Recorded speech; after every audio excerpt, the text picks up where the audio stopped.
17 cajas de Orfidal, 37 blísteres de Valium de 10 miligramos y 64 pastillas dispersas. La primera la ha encontrado en el cajón de las especias mientras hacía inventario de las reservas que quedaban en la casa, porque Olivia sabe que le tocará encargarse de las comidas y de todo lo práctico mientras comparta techo con su hermana y con sus primas, que limpiará cuanto desechen y hará las compras y cocinará alternativas cárnicas y veganas para luego recibir reproches, porque la casa huele a grasa animal o ha vertido agua jabonosa, contaminante, en la tierra del huerto que nadie cultiva. Venía preparada para esto y para casi todo. Un fin de semana, un trámite. Tomarían posesión de su herencia y se despedirían hasta la cena familiar de fin de año. Ni siquiera ha sentido aprensión al reencontrarse con las huellas domésticas de la abuela, al transitar por el lugar del crimen. Las herederas, Aisha de la Cruz. ¿Qué está pasando con la familia? Todo el mundo habla de la familia. Desde la izquierda se quiere resignificar, desde la derecha se utiliza como ariete ideológico. ¿Pero de qué hablamos cuando hablamos de familia? Hoy queremos hacernos esta pregunta desde la literatura. La familia, la herencia que recibimos con sus heridas y sus curas, es uno de los grandes temas de nuestras vidas y por eso de la ficción literaria. El famoso término freudiano unheimlich, en alemán, se refiere a aquello que nos es familiar, pero que también nos resulta extraño e inquietante. El extrañamiento está en muchas de las nociones comunes sobre la familia. El parecido con otros miembros, vivos o muertos, la repetición de patrones, el lenguaje propio, la sensación de que uno no es único ni original.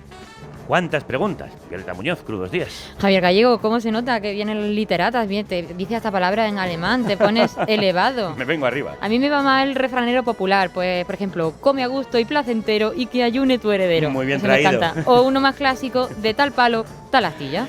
Bueno, pues hoy, en nuestros especiales literarios, hablamos de herencias y extrañamientos. Hablamos de libros de familia y de las heridas que se heredan.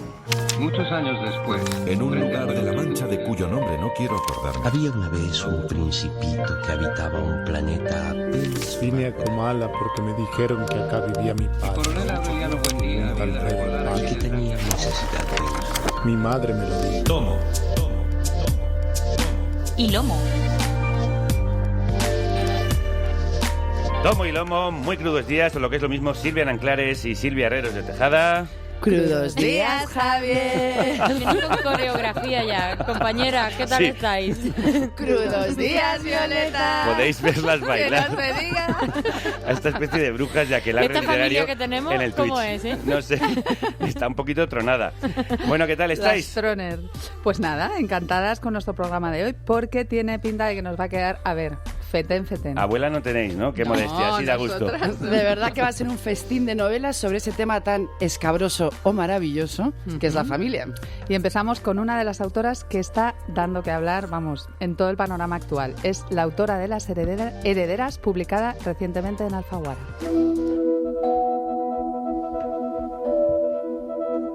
Una novela que vaya por su tercera edición y que está siendo la comidilla en todas las familias.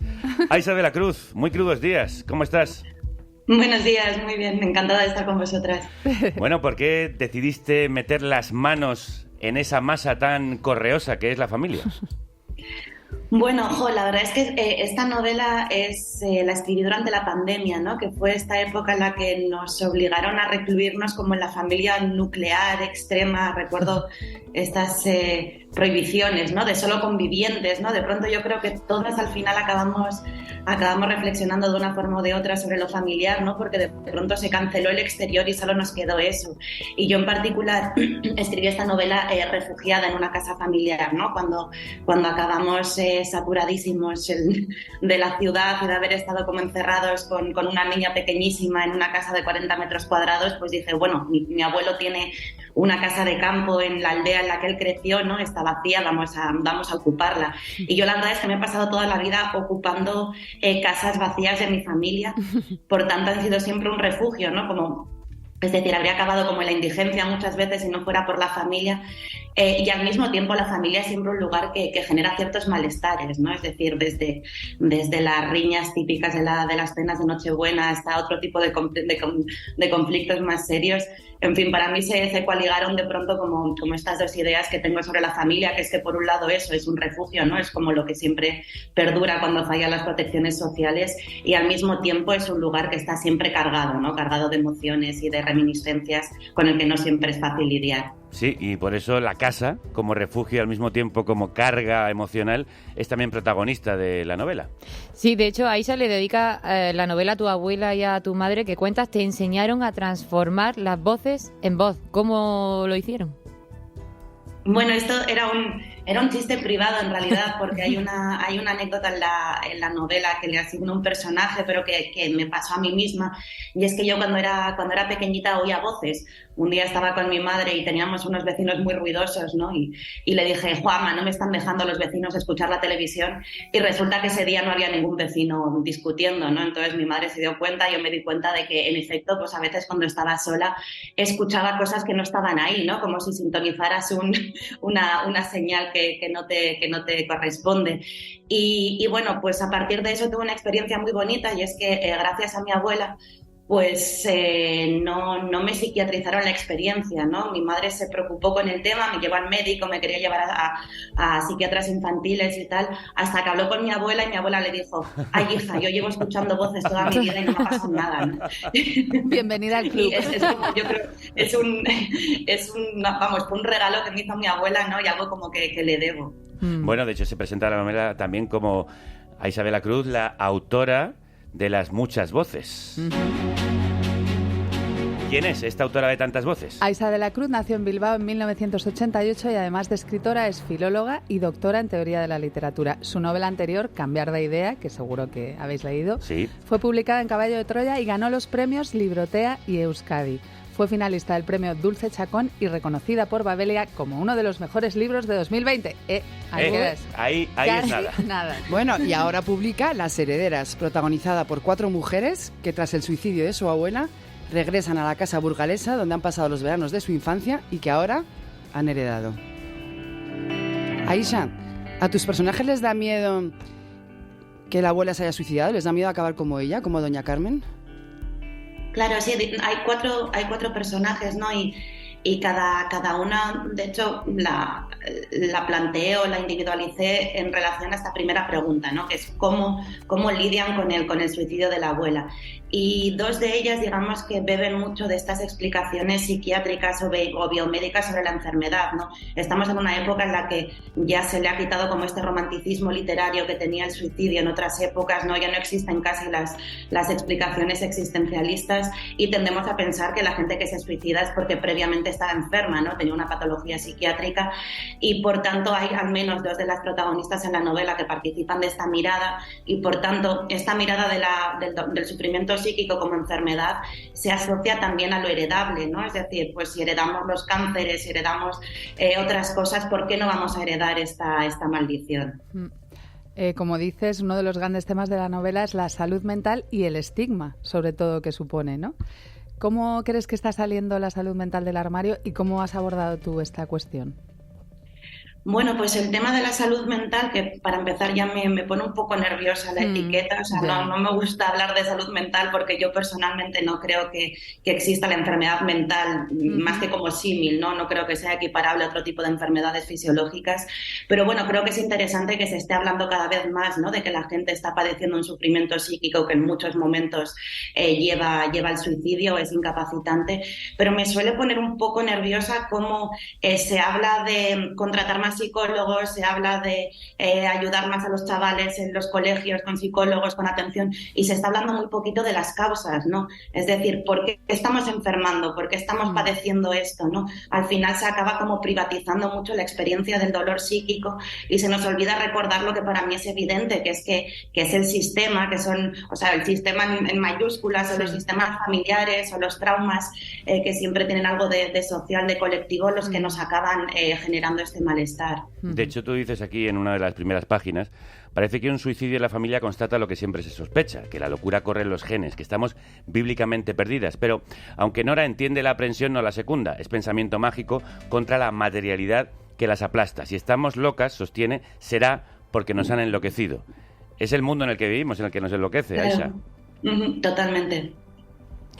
Bueno, pues... Vamos, esa es al menos mi mirada, ¿no? Como que sí que es verdad que... Pues contra eso aparecen las drogas. Madre mía, qué recital de farmacología de todo tipo.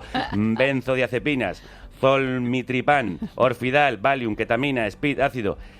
¿Qué nos pasa o qué te pasa con los fármacos y las drogas del siglo XXI? Mira, pues también relacionado con mi abuela, yo recuerdo una historia que me contó ella y que me marcó muchísimo y de hecho sigo como buscando bibliografía sobre este tema, ¿no? Que tiene que ver con los optalidones, ¿no? Y toda esta generación de amas de casa de la generación de nuestras abuelas que acabaron como enganchadísimas a estos fármacos que luego se retiraron y les generó como, bueno, un síndrome de abstinencia como generacional, ¿no? Y bueno, es una historia que me obsesiona porque en el fondo me obsesiona un poco la historia de cómo en general las mujeres han necesitado de fármacos para sobrevivir a las condiciones materiales opresivas que se les imponía, ¿no? Y ahí hay una cosa, ¿no? La idea de la droga como esto que nos permite camuflar los síntomas de los daños que recibimos por el patriarcado, por el capitalismo, ¿no? O sea, que nos estamos drogando para camuflar el síntoma, ¿no? Y olvidarnos de cuáles son de nuevo como las razones de raíz del malestar. Y ese tema que te obsesiona se une a otro que también te preocupa, que es la maternidad. Escuchamos otro fragmento de Las herederas en el que Liz sueña con su bebé, Peter. En el sueño, Peter esgrimía un hacha sobre su cabeza, una labris de acero que brillaba con una luz desconocida, alucinante como el dolor. Liz ansiaba esa luz, ansiaba el tajo, el corte, la amputación del miembro infectado. Era un sueño pacífico porque no recordaba este cuarto, que es su verdadera pesadilla, pero si ahora despierta en él es porque antes logró dormirse en él. Los fármacos, benditos sus nombres de publicidad y alquimia. El trance en pleno campo de minas, a pesar de todo y al margen de todo. Como si fuera una muñeca con interruptor de on-off. Pero el regreso al cuerpo siempre es duro. La tensión en las mandíbulas, agujetas de la muela al párpado, la visión rasgada y esta emanación de central térmica, núcleo candente que ha de rodearse de piscinas, pero ni un vasito a su alcance en la mesilla de noche, ni un beberón que no tenga restos de leche en polvo. Porque del niño no se escapa ni en sueños. Tiene un talento innato para adivinar las aprensiones de su madre y torturarla con lo que sabe. Qué interesante, Aisha, esta relación que tiene con el bebé, no solo Liz, sino también las otras herederas, ¿no? Cuéntanos. Sí, claro, Liz es uno de los personajes principales que viene de una experiencia de psiquiatrización, ¿no? Porque en relación a su maternidad ha tenido una experiencia que se ha considerado psicótica y entonces, bueno, pues ha pagado el peaje, ¿no? Es decir, se ha medicado y bueno, y está viviendo una experiencia en la cual ella todavía no tiene como muy claro si tiene miedo de su bebé o tiene miedo, ¿no?, de la experiencia de la maternidad que se le ha impuesto, ¿no? Y yo quería reflexionar un poco sobre esto porque también ha sido mi propia experiencia, ¿no? Es que me tocó también la pandemia como poco después del posparto con un bebé muy pequeño, ¿no? Y para mí fue no sé cómo decirlo, pero esta experiencia en la que todas tus ideas románticas sobre la maternidad se vienen abajo y de pronto solo sientes opresión y terror y miedo a los chillidos nocturnos, ¿no? O sea, yo sí que lo sentí muy Ay, ¿qué nos vas a contar? ¿Qué nos vas a contar a nosotros? I feel you, sister. Claro. I feel you, sister. Aquí Personas asintiendo. No, pero ahí está, ¿no? Y no teníais esta sensación, yo al menos cuando estaba embarazada, ¿no? Como un miedo que tenía, no era rollo que el bebé saliera con 9 dedos en lugar de 10, ¿no? A mí me daba mucho miedo lo de la depresión posparto, claro. Que en mi cabeza era como una cosa médica que te puede pasar por hormonas o lo que sea, ¿no? Y era como, bueno, ¿qué miedo tengo a enfermar de esto? Claro, de pronto me vi siendo madre y dije, ostras, pero si lo raro no es no volverse loca. Claro. Tú has dicho, de hecho, que tu forma de escribir cambió cuando fuiste madre. ¿En qué? Sí, es como una historia que he contado tantas veces que tengo la sensación de que me la he inventado, pero de verdad que en su momento la sentí honestamente así, ¿no? Y recuerdo eso, que la primera vez como que me puse a escribir un texto, una cosita breve para el periódico y tal, pues cuando Noah tendría 3 semanas o así, o sea, la primera vez que dejé como al bebé en un sitio, ¿no?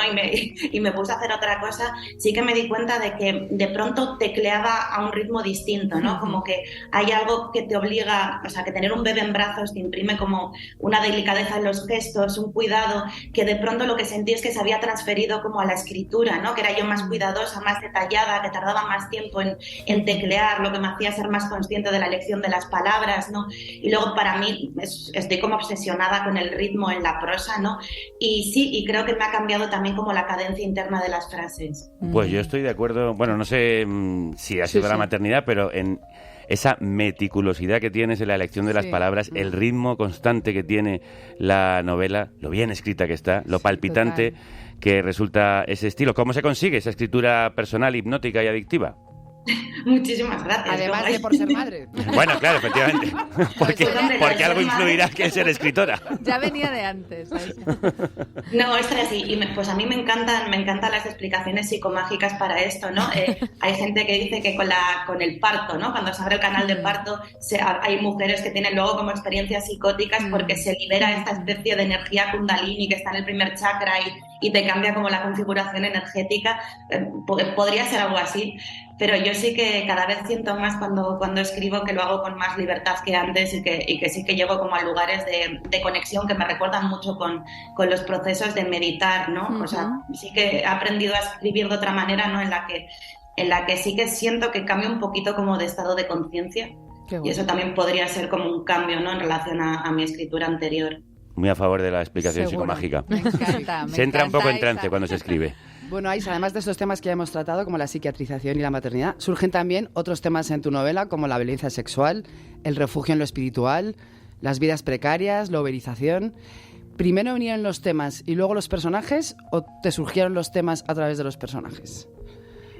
Sí, yo creo que siempre es un poco de ida y vuelta este proceso, ¿no? Es decir, piensas un personaje y el personaje te lleva temas y también hay temas iniciales que te han hecho pensar en el personaje, pero para mí fue sobre todo, en la portada sale una planta, ¿no? Bueno, la semilla de una planta que es el estramonio y creo que más que un personaje, o sea, lo que hubo fue un símbolo que me dio como todos los temas de la novela y es esta planta mágica que lo retrata un poco todo, ¿no? Porque el estramonio estaba en los ungüentos que utilizaban las brujas en los aquelarres, ¿no? Y por tanto era como una droga que tenía como un componente cultural emancipatorio, ¿no? Y luego pertenece a la misma familia que la burundanga, ¿no? Entonces yo me obsesioné con esta idea de qué manera una misma droga que utilizaban nuestras ancestras, ¿no? En los aquelarres, de pronto nos dicen, ¿no? Qué es lo que utilizan ahora los violadores en las discotecas para violarnos, aunque es mentira, ¿no? Que utilizan benzodiazepinas y alcohol, o sea, todo lo permitido y lo vendido por las farmacéuticas, pero sí que de pronto este símbolo del estramonio, ¿no? Con todas las asociaciones que esto implicaba, me dio casi todos los temas que aparecen en la novela. Pues es drogaína dura, las herederas de Aisha de la Cruz. ¿Qué te han dicho las familias que lo han leído? ¿Ha habido familias que lo han leído en familia? Ostras, a mí me sorprendió muchísimo, creo que lo comentabas tú en la introducción, ¿no? Yo no era consciente de lo que atomiza o no sé, o incomoda que pongas en cuestión la sagrada institución de la familia, ¿no? O sea, no tenía ni idea de que podía llegar a generar como opiniones tan contundentes y bueno, no he tenido como ningún encontronazo personal, ¿no? Como con nadie cercano a quien le haya molestado que yo, cuestionara estas cosas, pero sí que por redes o por otro tipo de medios me ha sorprendido mucho que sea un tema tan sensible, no era consciente de ello. Pues es un tema que da que hablar y por eso está dando mucho que hablar la nueva novela de Aisha de la Cruz, Las herederas. Que siga el éxito, Aisha. Muchas gracias. Muchas gracias, Bravo, chicas. Aisha. Un gusto. Y nosotras seguimos hablando de familias.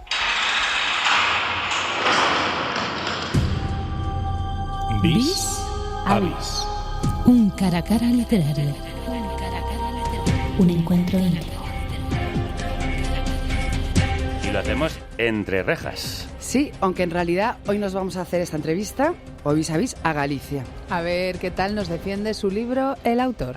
Que no es otro que Jesús Fraga, y la novela es Virtudes e Misterios, editada en galego por Galaxia y en castellano, con traducción del propio autor, en Xórdica. fue merecedora, atento, Sí. que aquí hoy venimos con premiadas. Gente de postín. Gente de peso. Gente de postín. Esta tuya. A ver, Premio Nacional de Narrativa, que no recaía, esto es magnífico, en una obra originalmente escrita en gallego desde hacía casi 20 años, que ya tocaba, Bien. Y Virtudes e Misterios cuenta una historia familiar marcada por la inmigración en la que el autor sigue los pasos de su abuela Virtudes desde su Betanzos natal hasta Londres. Jesús, parabéns por ese Premio Nacional de Narrativa. Crudas mañanas y... Crudas mañanas. ¿Cuál fue el mayor misterio de Virtudes? Tu abuela, que como en el caso de Aisha también es la que inicia la novela. Sí, de hecho mi abuela es Virtudes, es la Virtudes del título, que me costó encontrar el título. Durante mucho tiempo mi título de trabajo era Mi familia y otros emigrantes, haciéndole ahí un guiño a Gerald Darrell, que como ya sabemos es el bueno de los Darrell, ¿no? Y yo creo que el misterio es que cuando llegas al final te das cuenta de que has estado ahí quitando capas a la cebolla, ¿no? Por seguir con el tema de lo crudo y lo cocido. Sí. Y al final el misterio sigue ahí. Uy, hemos perdido. Yo me encontré en mi caso, ¿no? Ha mantenido la tensión. Sí, bueno, de hecho el misterio se ha quedado en alto, Jesús, porque se nos ha cortado durante un instante la comunicación. Un instante mágico. No, decía que el mayor misterio es que al final el misterio sigue ahí, que por mucho que intentas escarbar y llegar hasta el corazón del enigma, no hay manera. Lo único que te encuentras es que va aflorando la melancolía y al final acabas casi con más preguntas que las que tenías en un primer momento. Y eso es lo que ha atrapado a los muchísimos lectores de Virtudes e Misterios, que empieza así.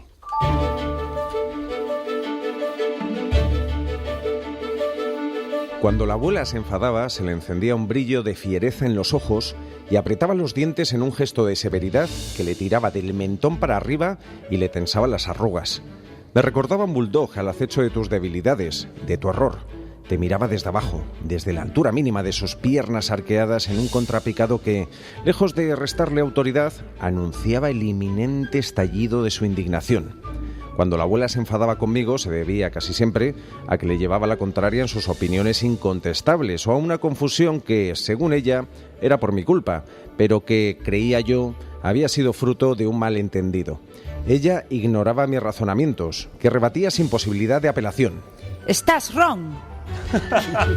Bueno, qué descripción más maravillosa de un personaje. Súper visual, ¿no? Es que qué personajazo. Y ese cierre, esa frase, estás wrong. Y esa mezcla de castellano, gallego e inglés fascinante, porque tu abuela también decía fucking merda, que me encanta, ¿no? Fucking merda. Cuéntanos más cosas de cómo hablaba tu abuela.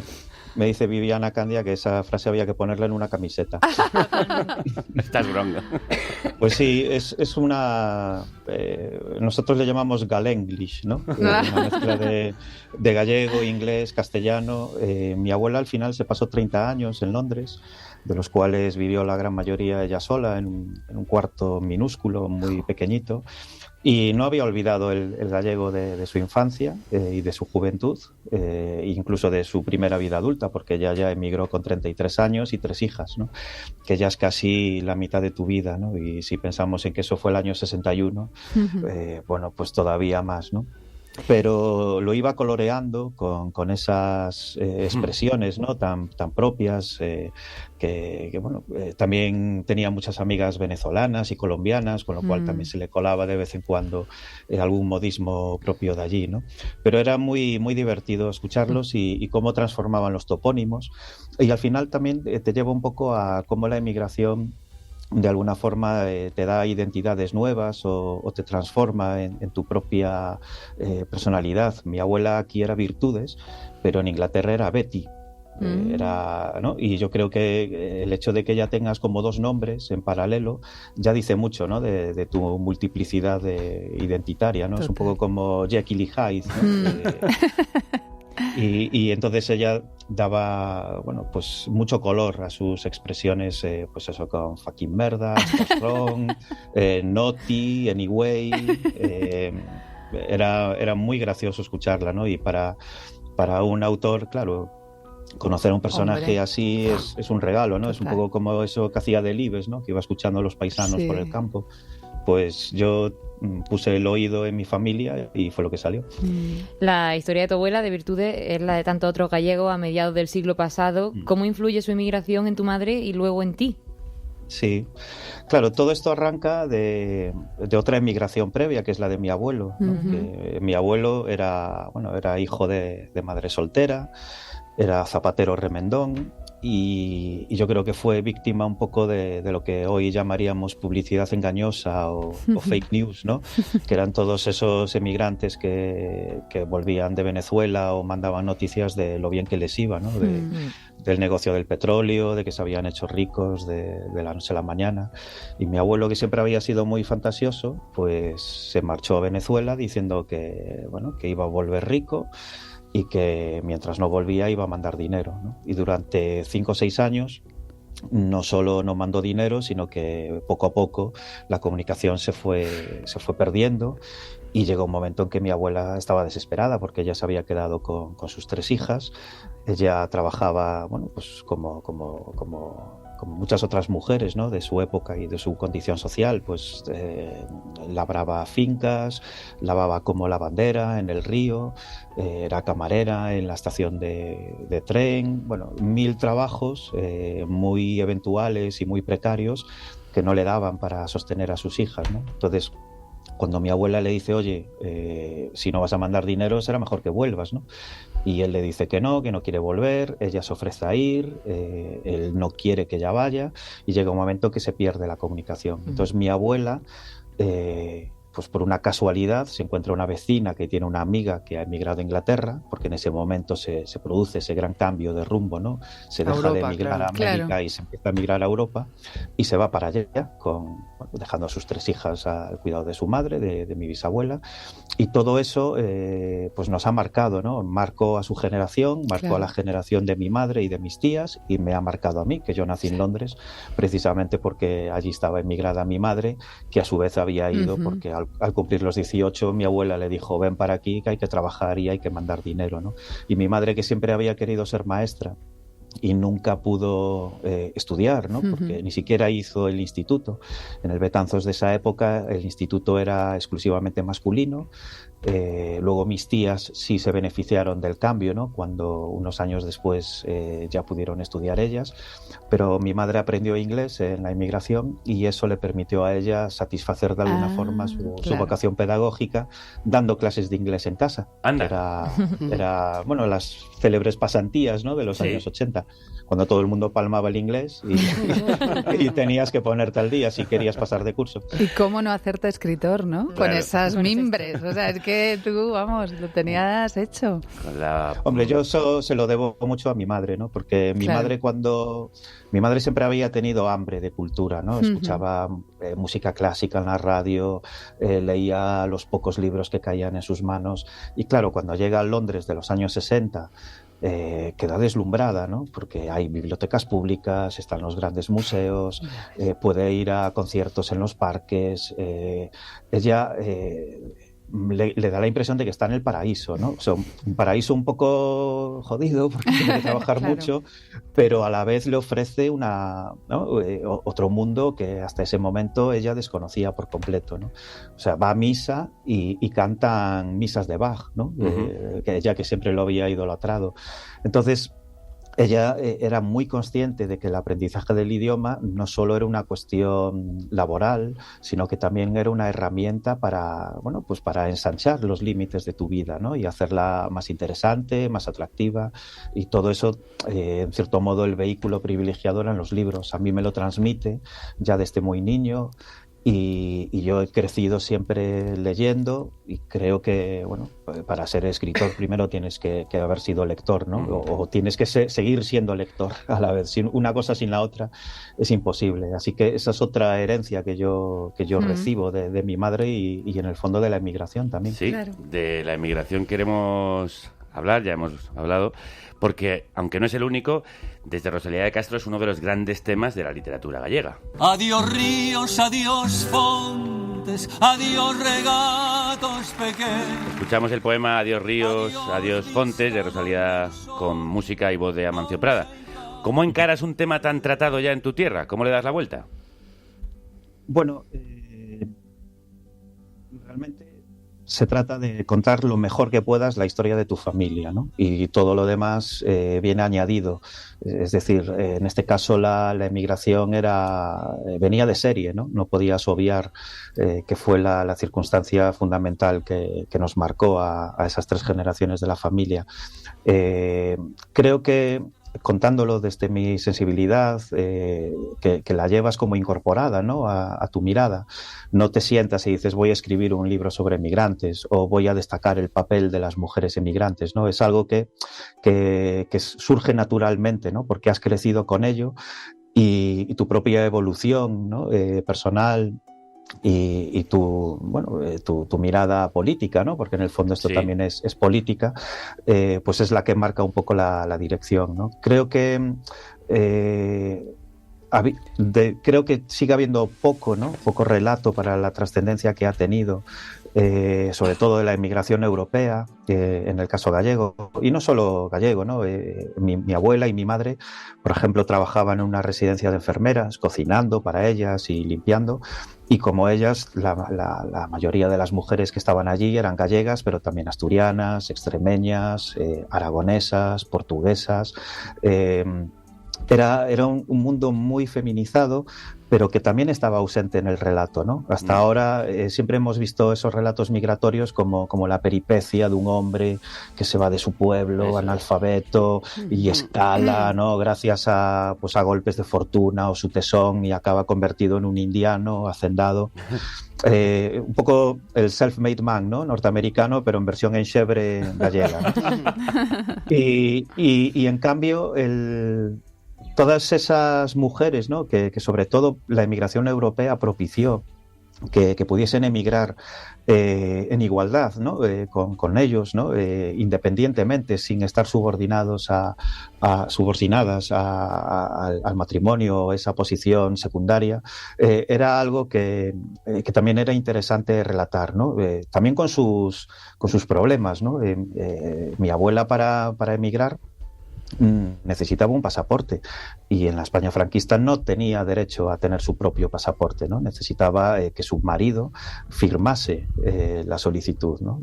Hubo que falsificarla porque mi abuelo estaba completamente desaparecido en Venezuela, ¿no? Y esas mujeres que tuvieron que dejar atrás a sus hijos o llevar certificados que justificaban en la emigración que no habían sido madres, cuando en realidad sí lo habían sido, y habían tenido que dejar atrás a sus criaturas, ¿no? Esa separación, esos problemas emocionales también son fundamentales, ¿no? para la literatura. Pero claro, esto te lleva a recalibrar lo que significa el éxito, ¿no? El éxito es que un hombre se vaya y monte sus empresas y vuelva, ¿no? Sea rico, sea el tercer rico el tercer hombre más rico de México, etcétera. Pues a lo mejor hay que pensar que el éxito es que una mujer gallega, abandonada por su marido, que deja atrás a sus 3 hijas, que está 30 años en soledad en Londres trabajando, consigue no solo suplir las carencias materiales de su familia, sino que sus hijas también tengan un futuro mejor, y que al final su nieto, que soy yo, sea el primero de su familia en ir a la universidad. A mí eso me parece un éxito, ¿no? Creo que eso sí que es un éxito humilde y callado, pero que mi vida pues ha sido en buena medida mucho más privilegiada de lo que podría haber sido, gracias al sacrificio que hicieron, ¿no? Y yo eso se lo quiero agradecer. Creo que es importante que se sepa y que se hable y que se escriba sobre ello, también para calibrar el trayecto que hemos recorrido, ¿no? De dónde hemos venido y hasta dónde hemos llegado, y todavía lo que nos falta por seguir avanzando. Pues menudo agradecimiento que les has hecho. El éxito de este libro ha sido precisamente contar ese éxito humilde y callado con palabras muy conmovedoras. Y hablando de herencias, Jesús, tú has traducido, entre otros autores, a Roald Dahl. Y no podemos evitar preguntarte por la polémica decisión de sus herederos de reescribir fragmentos de su obra para hacerla más políticamente correcta. Esto no saldrá así, Violeta, esto va a cambiar. Esto va a cambiar, o iba a cambiar. Porque hago, por enorme. Ejemplo, sí, el niño glotón de Charlie y la fábrica de chocolate ya no será gordo, será enorme. Los hombres de las nubes, del libro Cloud Men, serán gente de las nubes. Los pequeños zorros del super zorro ahora son hembra, y Matilda no lee a Kipling sino a Jane Austen. Pero bueno, de todas formas, después de la que se ha liado, Netflix, que tiene los derechos del autor, y la sociedad que gestiona su legado, han anunciado que se seguirán publicando las obras también sin retocar. O sea, habrá las dos versiones. Sí.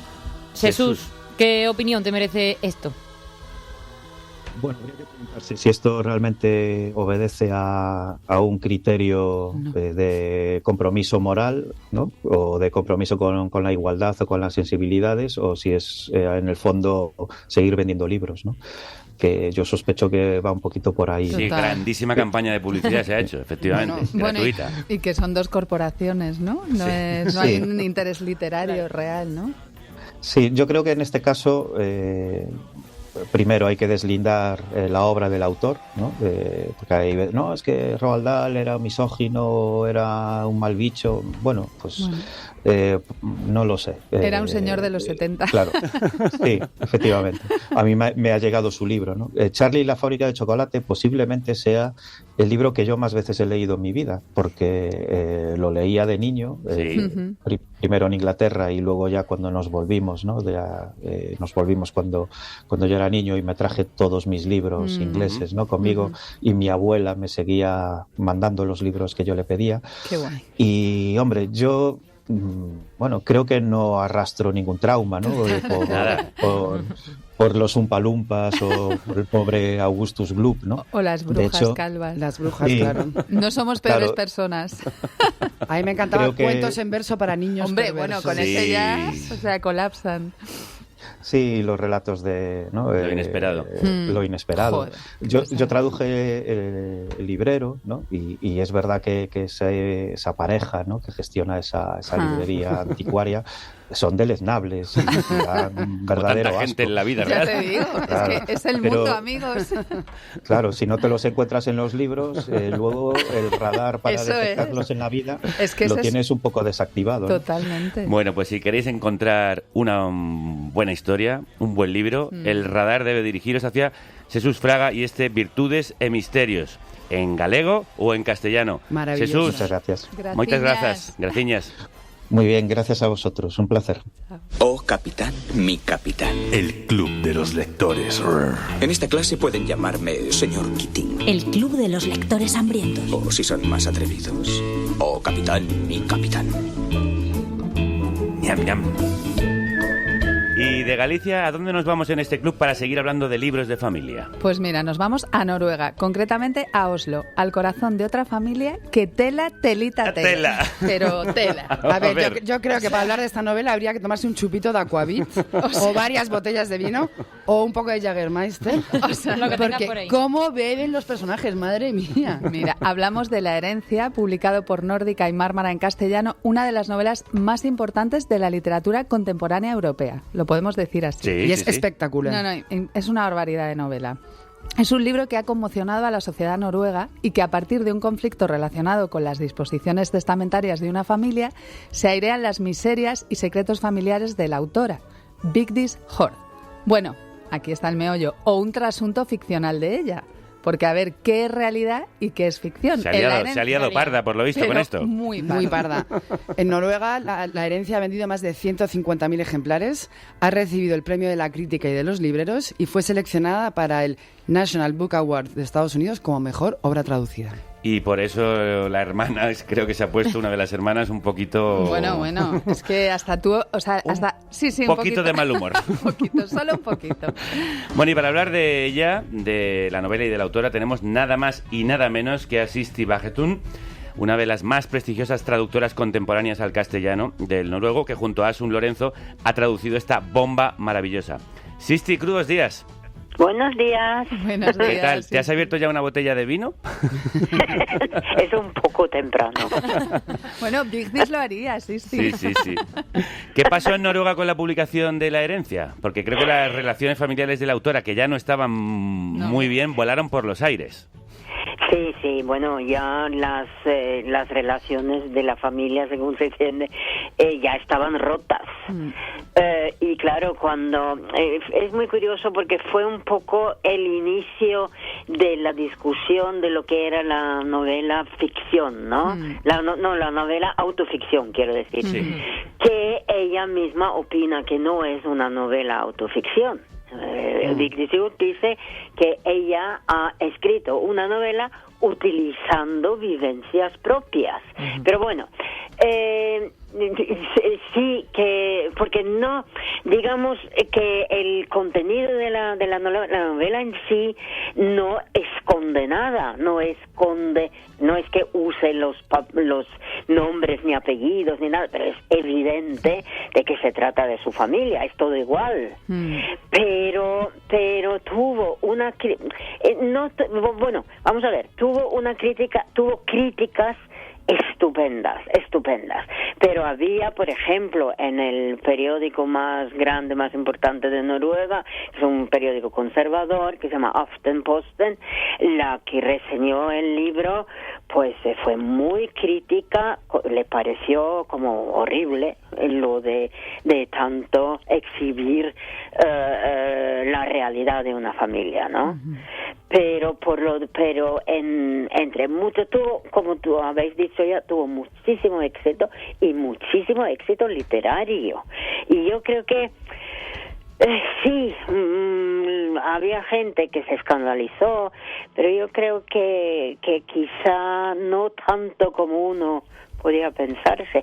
Y como también has dicho tú, la hermana, al año siguiente, la hermana Helga, sacó una novela, libro. Tengo que reconocer que ni lo he leído, que no tuvo mucha, bueno, quiero decir literaria, es una chica abogada, claro. y ella lo escribió porque ella estaba muy dolida de su parte, y claro, allí ella cuenta que no es verdad lo que cuenta la hermana. Entonces, pero yo creo que lo que sí, simplemente se inició otro debate muy grande sobre esto, pero el libro como tal, digamos, no ha llegado ni a los pies de la novela de Vigdis, ¿no?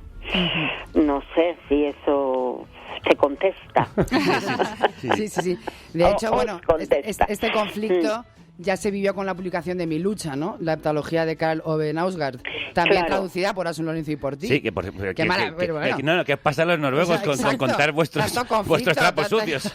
Y vosotras, ahí dale que te pego. Ya son miles sobre todo Knausgaard, son miles de páginas ya traducidas. Vigdis es, también hay que decir que Vigdis es muy, muy productiva, es decir, tiene ahora 64 años y ha publicado 30 libros, lo cual no está mal. 30 libros. Nada mal. Y todos los libros, quiero decir, es un personaje muy respetado, a pesar de lo que podría haber sido un escándalo con el libro y tal, pero quiero decir, es muy respetado literariamente, y quizá lo que a mí me parece tan bonito de ella es su no diría variedad, pero empezó en el 86, creo que fue, con 2 libros infantiles, con uno infantil y luego pasó a uno juvenil,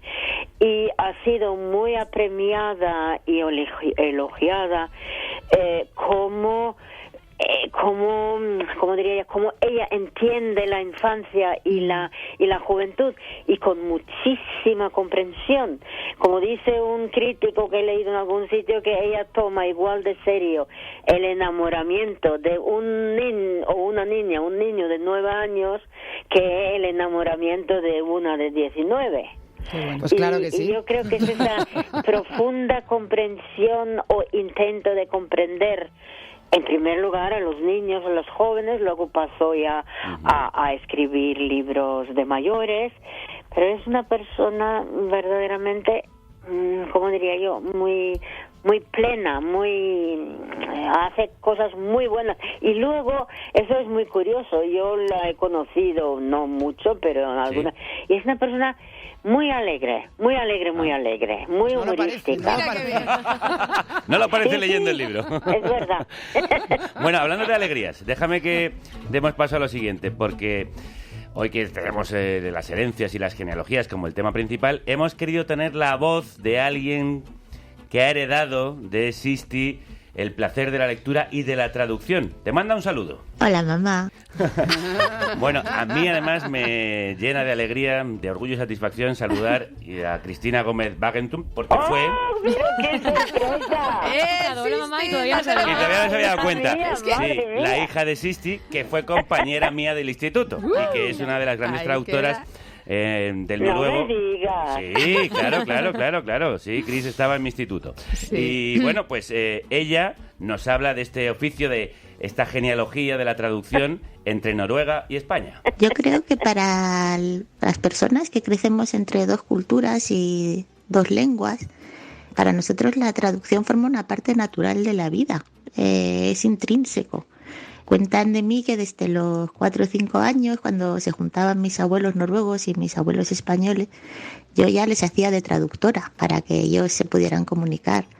Y no es solo una cuestión de traducción, digamos, de la lengua o de las palabras, sino que como puente entre dos culturas tú estás todo el rato facilitando la comprensión y la comunicación entre dos maneras de estar en el mundo, ¿no? De alguna manera. Cuando luego además eso se convierte en mi oficio, pues yo qué sé, yo me siento como si fuera de un gremio medieval o algo. Es que yo he crecido rodeada de traductores y de discusiones sobre traducción y reflexiones sobre traducción, ¿no? O sea, qué maravilla lo del gremio medieval. Cristina está afincada en Oslo, es doctora en literatura comparada e investigadora, además de traductora, y ella se ha desmarcado un poco de la genealogía materna, especializándose en el mayor dramaturgo noruego, Henrik Johan Ibsen. ¡Viva! Ahí es nada. A ver, las traducciones de Cris también las podéis conseguir en Nórdica, no os las perdáis. Y le preguntamos a Cris cómo se vive que tus traducciones, tus palabras, sean llevadas a escena en todo el mundo hispanohablante, que es lo que para mí traducir teatro ha sido un descubrimiento. Es como si el enfrentarme al texto oral, a ese texto que tiene que ser dicho a través de la voz en un escenario, es como si me hubiera abierto los ojos a otras dimensiones del lenguaje, a la sonoridad sobre todo, ¿no? Al ruido, al sonido, al ritmo también. Y lo cierto es que eso luego ha acabado contagiando mis traducciones de prosa, porque una vez que tienes los ojos abiertos a eso, pues ya no lo puedes perder. Y lo mismo me está pasando ahora que estoy empezando a traducir poesía, que es como otro descubrimiento. Cuando escucho mis textos sobre los escenarios me maravillo, pero también se me dispara el sentido crítico y siempre veo cosas que podría haber cambiado, pero sobre todo aprendo mucho. Bueno, habrá aprendido muchísimo de su madre, claro.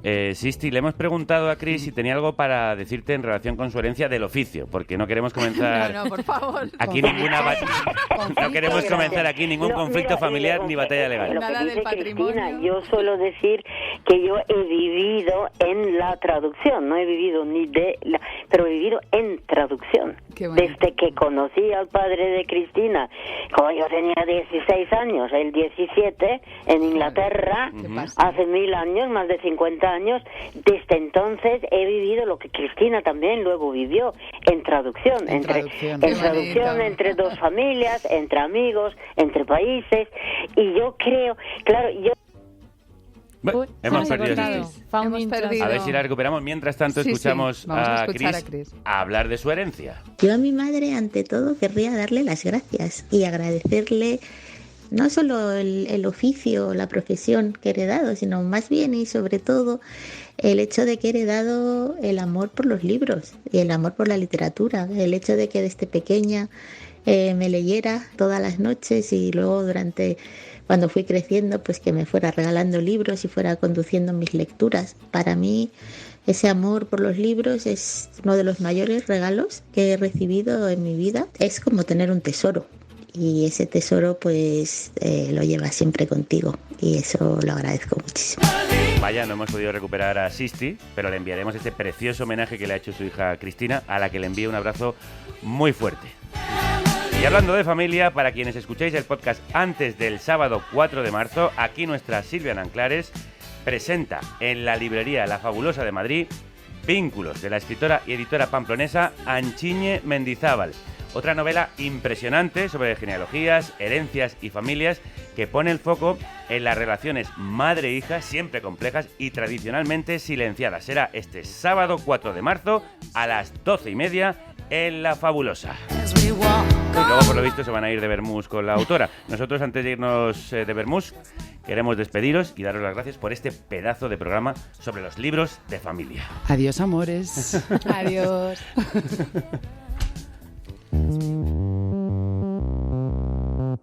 4 episodios semanales. De actualidad, cultura, denuncia, análisis, ciencia, música, humor. Por muy poco puedes tener mucho.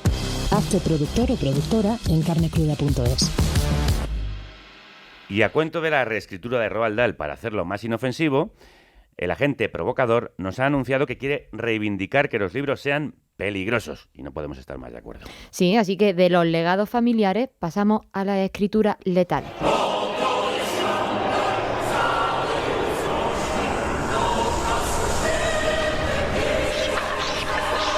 Agente provocador. Los documentos secretos del Gabinete Negro. Una sección de la editorial La Felguera para carne cruda. El mundo alzará la mirada y gritará: ¡sálvanos! Y yo susurraré: ¡no! Hermano bibliotecario, quizá nos permitáis examinar el trabajo de los dos desafortunados que han ido a reunirse con Dios de un modo tan triste. Vuestra petición es poco usual. Al igual que las circunstancias de sus muertes.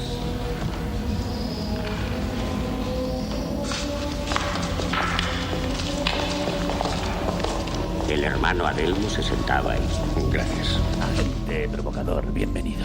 Buena, ¿qué tal estamos? Yo le saludo así, él me dice, buena, ¿qué tal estamos? Buena. ¿Qué tal estamos? Esto me suena, esto es El nombre de la rosa.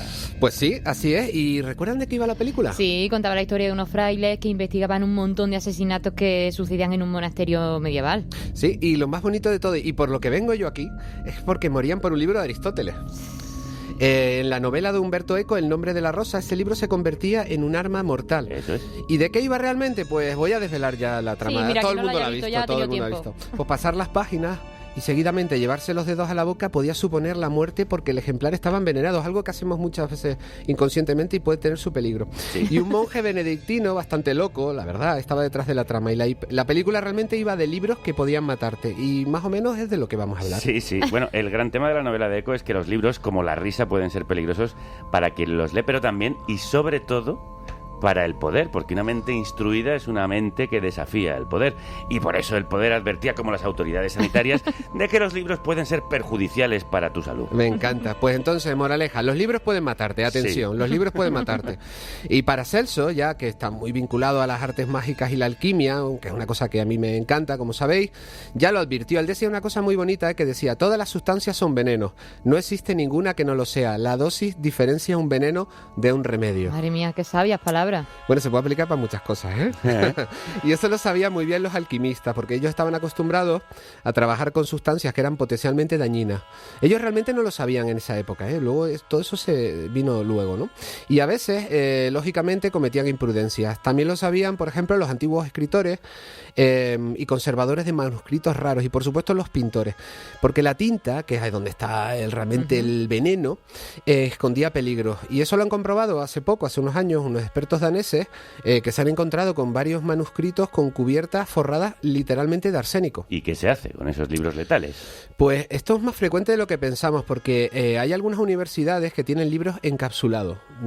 Están directamente metidos en una bolsa y nadie puede tocarlos. Porque son sumamente peligrosos. Porque son sumamente peligrosos, y sobre todo por los colores. Porque mira, el blanco de plomo, ese que es blanco nuclear, ¿sí? Es tremendamente nocivo. Y la enfermedad producida por dicha intoxicación se conocía como saturnismo, que no tiene nada que ver con el planeta Saturno, y sus síntomas son bastante horrorosos, porque son cólicos, dolores de cabeza y embotamiento. Y de hecho, si la enfermedad se desarrollaba más por exposición continuada al plomo, es decir, por exposición continuada a ese color blanco, blanquísimo, pues provocaba agresividad, sordera y finalmente la muerte. Bueno, a mí 3FTV me produce saturnismo. Y a ver, pregunta, ¿qué gran pintor se quedó sordo al final de su vida? Hombre, fácil. Nuestro vecino Goya, de ahí que llamaran a su casa casa de campo, la Quinta del Sordo. La Quinta del Sordo. Bueno, venía porque venía de antes, ¿eh? No era por realmente... Yo pensaba que realmente era porque él estaba sordo, quedó sordo, pero claro. ya venía de antes. ¿Y qué venía de antes? Porque la Quinta del Sordo, al parecer, el terreno era por ya otra se persona. llamaba... Sí, porque era sordo. Sí, era una zona para sordos. Sí. Solo iban los sordos. Pues mira, es posible que Goya y otros pintores como Van Gogh padeciesen esta enfermedad. Lo que hacía Goya era que mezclaba y molía él mismo los pigmentos, que era algo que los pintores solían hacer ellos mismos, y además de imprimir las telas en blanco de plomo. ¿Os imagináis a Goya pintando sus maravillosas pinturas y de pronto llevándose el pincel a la boca? Mal asunto, sí. Porque el resultado era más grave y el color verde todavía era peor, porque sus pigmentos eran de los más venenosos y nocivos. Así que así es, los libros, y me encanta, pueden ser muy peligrosos. Después de disparar me sentí como si la cinta de la película se hubiese roto. Estaba conmocionado. Me quedé de pie, con el arma en la mano. Estaba destrozado. No quería su autógrafo, quería su vida. Y terminé obteniendo ambas cosas. Había una voz en mi cabeza que decía: hazlo, hazlo. Lean El guardián entre el centeno. Allí están todas las respuestas. Léanlo y comprenderán todo. Un libro tremendo, sin duda. Sin duda, y algo parecido, eso de lean El guardián entre el centeno, ahí están todas las respuestas, algo muy, muy, muy parecido, prácticamente la misma frase dijo la feminista Valerie Solanas tras disparar a Andy Warhol. Los periodistas de pronto la rodean y empiezan a preguntarle por qué lo ha hecho, y ella tiene el momento perfecto, su momento de gloria para decir: lean Scum, le dijo a los periodistas. Scum era el libro que había escrito ella, claro. Y además, maravillosamente, al mismo tiempo, Scum era una célula terrorista de una sola persona, ella. Bueno, El guardián entre el centeno es casi un arma de matar personas. El guardián entre el centeno, como muchos sabéis, yo creo que esto, digo, lo cuento o no lo cuento porque es muy conocido, sí, pero vamos a pero contarlo. por si alguien no lo sabe. Pues ese libro de Salinger lo llevaba Mark David Chapman cuando en diciembre de 1980 asesinó a tiros a John Lennon en Nueva York. La reacción de Mark, después de haber tiroteado a Lennon, fue de total tranquilidad, y de hecho cuando los agentes de pronto se lo encontraron leyendo una vez más El guardián entre el centeno, en el interrogatorio, él echó la culpa de sus actos a Holden Caulfield, que era el protagonista de la novela de Salinger. Y el resto dijo que, bueno, el resto de mí debe ser del diablo. Yo soy medio Holden Caulfield y el resto es el Devil. Libros y crimen. Esto empieza a ser un poco novela negra. Y hay más. Noviembre de 1912, el anarquista español Manuel Pardiñas mata de un disparo al primer ministro José Canalejas en la Puerta del Sol, además frente a una librería, y luego se suicida. En su chaqueta lleva unas páginas, no es el libro completo, de Camille Flammarion, que Camille Flammarion era un astrónomo y espiritista francés. Seguimos. Los presos de la RAF en la prisión alemana de Stanheim usaban Moby Dick, que es, por cierto, mi libro favorito, para intercambiar mensajes con las células del exterior a través de sus abogados. No era muy sofisticado porque señalaban como determinadas letras y luego cuando los sacaban en el exterior pues los unían. La policía tampoco se las daba, no era muy inteligente, no era un caso de Sherlock Holmes. Crimen y castigo de Dostoyevsky fue utilizado hace unos años como un libro bomba por parte de unos anarquistas de Barcelona. ¿Pero que le metieron la bomba dentro o sí, que como es un gran ladrillo lo tiraban a la cabeza? No, es un gran libro y un gran ladrillo. Un gran libro. Sí. Y luego en la biblioteca del monasterio del Escorial, que esto tiene que ver mucho también con El nombre de la rosa, pues hay una zona de libros prohibidos, una biblioteca infernal, así se llama. ¿Ah? Que se ha conservado estupendamente porque estaban cosidos para que no pudieran abrirse. La prohibición hace que los libros sobrevivan. Eso es muy, muy bonito. Ani, la izquierda, la izquierda, la izquierda. Seguir con las piernas, rápido. Rápido, rápido, ese ritmo. Rápido. Bueno, escuchamos pelear al boxeador y pandillero Dum Dum Pacheco. Así que vas a hacerme un Valerie Solanas. ¿Vas a hablar de tu libro?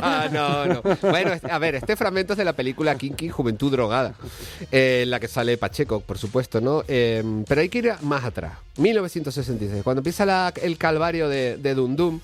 El legendario es delincuente, caballero legendario, famoso boxeador, y por supuesto sale en mi último libro. Él está en la prisión de Carabanchel y de pronto está sufriendo un auténtico calvario en las celdas de castigo. Pasa muchos meses a solas entre palizas de los carceleros y tiene un libro en la mano. Esto me lo contó él personalmente. Y yo cuando le pregunté, por supuesto, qué libro era ese, yo pensé que la Biblia o algún tipo de libro que hable de venganza. El Club de la Lucha no podía ser porque es posterior. No, atención, que todo el mundo se sujete. El libro, y esto es absolutamente verídico, era Cumbres Borrascosas de Emily Bronte. Toma ya, Cumbres Borrascosas. Yo realmente, cuando él me lo dijo, me lo leí. Y fue bastante un ejercicio duro, pero bueno, también él puede habitar ese infierno victoriano, aunque esté en Carabanchel. También Dundun Pacheco puede hablar por boca de uno de sus protagonistas. Mi existencia se resumiría en 2 frases: condenación y muerte. Estás perdido, pensé. Te precipitas tú mismo hacia tu destino. Bueno, pero yo venía realmente a hablar del tema. Roald Dahl. A ver, ¿ustedes qué pensáis de todo este tema? No, vamos con su opinión. Nosotros ya hemos dicho lo que pensamos. Vale, yo que no hay que tocar las palabras de los autores y menos si son peligrosos. Yo creo realmente, el otro día leía tranquilamente un artículo, esos momentos en los que tienes paciencia para leértelo entero, de arriba. Sí. Y era maravilloso, porque sabéis que Penguin ha duplicado, triplicado, ha vendido, ahora están vendiéndose miles y miles de ejemplares de Roald Dahl. Claro. Me parece la estrategia de marketing publicidad más impresionante de los últimos años. Porque realmente esto es lo que alimenta, en realidad, es esa facción de supuestos intelectuales, filofascistas, reaccionarios, como los queramos llamar, ¿no? Para estar hablando de lo políticamente correcto, porque realmente cuando sale la noticia que iban a reescribir los libros, yo pensé, yo no conozco a ninguna persona a mi alrededor, o debo ser yo una persona que vive en las montañas como el abuelo de Heidi, sí. Que pudiera estar a favor de algo así, ¿no? Pero realmente pensé, cuando leo la noticia una semana después y todo el mundo ha salido, Salman Rushdie, Camille, todo el mundo ha salido pues diciendo esto no puede ser, que realmente en lo que ha quedado es que van a haber 2 versiones. Una que va a advertir que está adaptada, pues como los libros que yo le leo a mi hija. O como hicieron los hermanos Grimm con muchos de los cuentos tradicionales. Exactamente, o Caperucita Roja. Y me parece que es una adaptación, cosa que siempre se ha hecho, y luego te compras el libro tal y como está, con lo cual la polémica es que no ha habido polémica, y en cambio ha alimentado a esa facción carnaza para... Totalmente. ¿Y usted qué piensa de lo de reescribir libros en general? Pero es que, a ver, yo tengo un sueño, y como decía Martin Luther King, yo tengo un sueño, no lo he logrado hacer todavía, pero he pensado hacerlo, ¿eh? ¿Cuál es? Que no tenemos lo peor. Mira, mi sueño es este, de pronto yo tengo muchísimo dinero. Anda, pero sí. Muchísimo dinero y entonces tengo tanto dinero que puedo inundar el mercado. Creo realmente que no haría falta, y ahora lo voy a explicar con detalle porque voy a poner varios ejemplos. No harían falta más que 2.000 o 3.000 ejemplares. Estoy hablando de ejemplares exactamente iguales que los originales. Y entonces los colaría en el mercado, ¿no? Entrarían de pronto ejemplares exactamente iguales, y todo para que los seguidores de los autores de esos libros se traguen con cosas como esta. Y el primero, por supuesto, sería el Mein Kampf, que es la primera que se pronuncia aquí, yo creo. El Mein Kampf, mi lucha, de Adolf Hitler, y haría esto.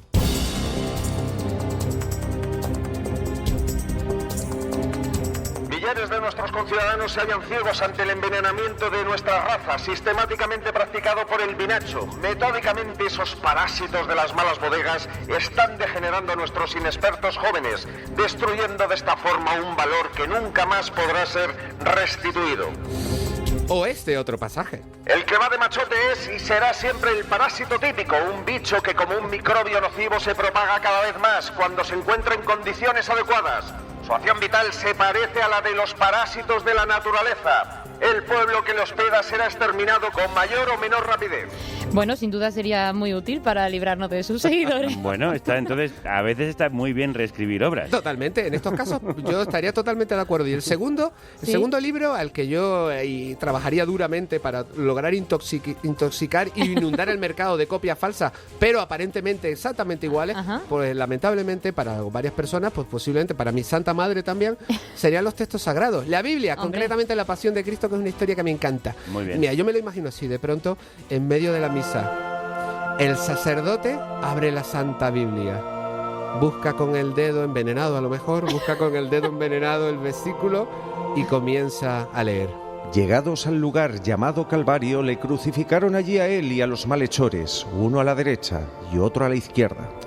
Jesús decía: vaya tute que me he pegado, estoy reventado.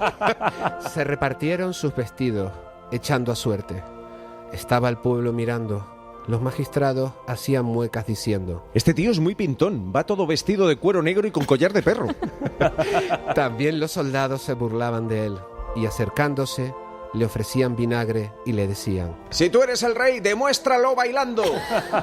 Había encima de él una inscripción que decía: este es el rey del pollo frito. Litros de alcohol corren por mis venas, mujer, no tengo problemas de amor, lo que me pasa es que... Muchísimo mejor esa versión. ¿Dónde va a parar?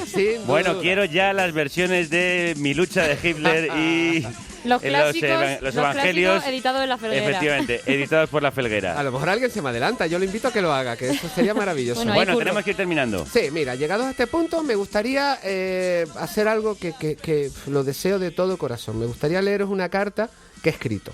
Y es una carta abierta a la alianza secreta de lectores y editores que seguro nos están escuchando en estos momentos. Y tiene que ver con el mundo de los libros y sus peligros. Con la venia. Los libros son puertas hacia lo desconocido. Lo que hagamos con ellos es imprevisible. Los fascistas leían mucho, pero elegían los libros equivocados. Ahora mismo los editores tenemos un enorme problema con el papel. No hay papel. Y se puja por él como si fuese gasolina.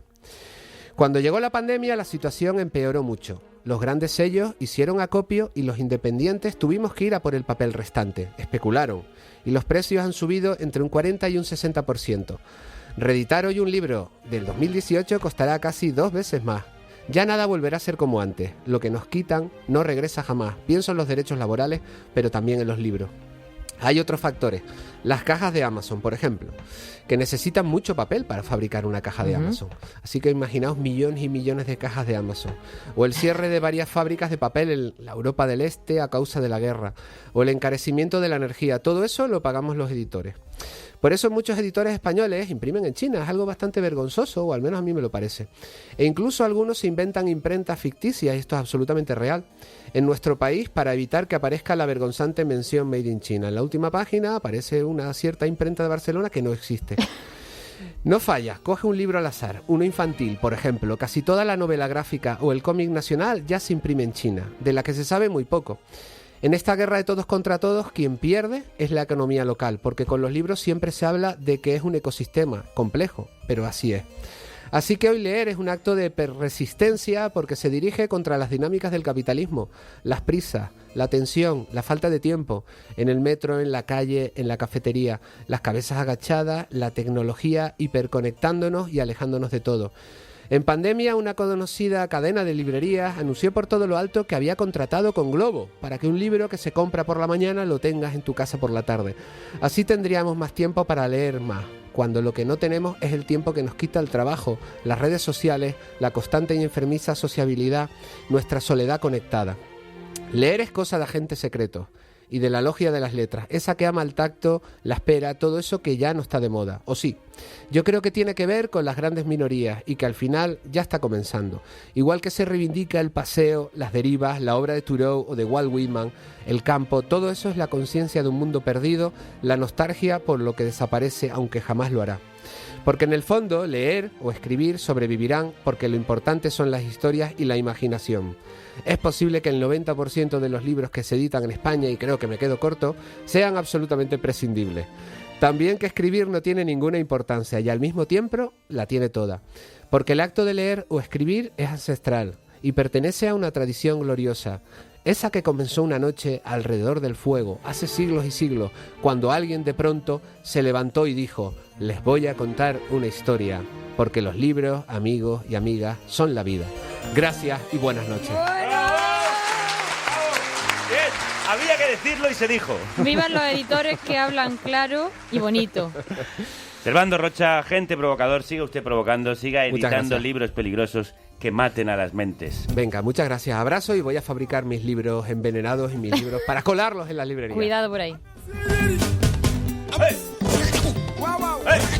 que mando el ritmo en el cuerpo. Pero bueno, ¿por qué? Porque está sonando la música de Senegal, que me voy para allá, que estoy haciendo la maleta ya, que me piro. ¿Qué tal? ¿La maleta hecha bien? La maleta, todavía me faltan algunas camisas coloridas, pero sí, prácticamente está todo para petarlo allí en Senegal. Bueno, pero traerá un programa con lo que te cuenten allí, por ¿no? supuesto. A ver, que esto no son vacaciones. Bueno, son casi vacaciones, pero vamos, sí, traeré un programa que tiene muchas historias que contarme allí en Gandiol, en la ONG Jajatay, que es la que me ha invitado a estas jornadas africanas sobre periodismo y activismo. Pues que te lo pases muy bien, que nos tenga una experiencia muy bonita, que nos lo traigas todo bien contado, ¿vale? Sí. Sube stories si puede o algo así, que veamos. Bueno, luego nos trae fotos, ¿vale? Sí. El caso es que yo voy a amarrar a la tropa porque ya querían irse y con este tema de la semana laboral de 4 días querían hacerlo 3, pero no. Hemos conseguido que mañana vamos a hacer un especial sobre la semana laboral de 4 horas, amigos, amigas. Un gran descubrimiento, creemos. Así Os dejo en muy buenas manos, en las mejores manos. Os quedáis con Violeta y con todo el equipo de Carne Cruda en los próximos programas. Yo vuelvo la semana que viene. Hasta entonces... Que la radio os acompañe.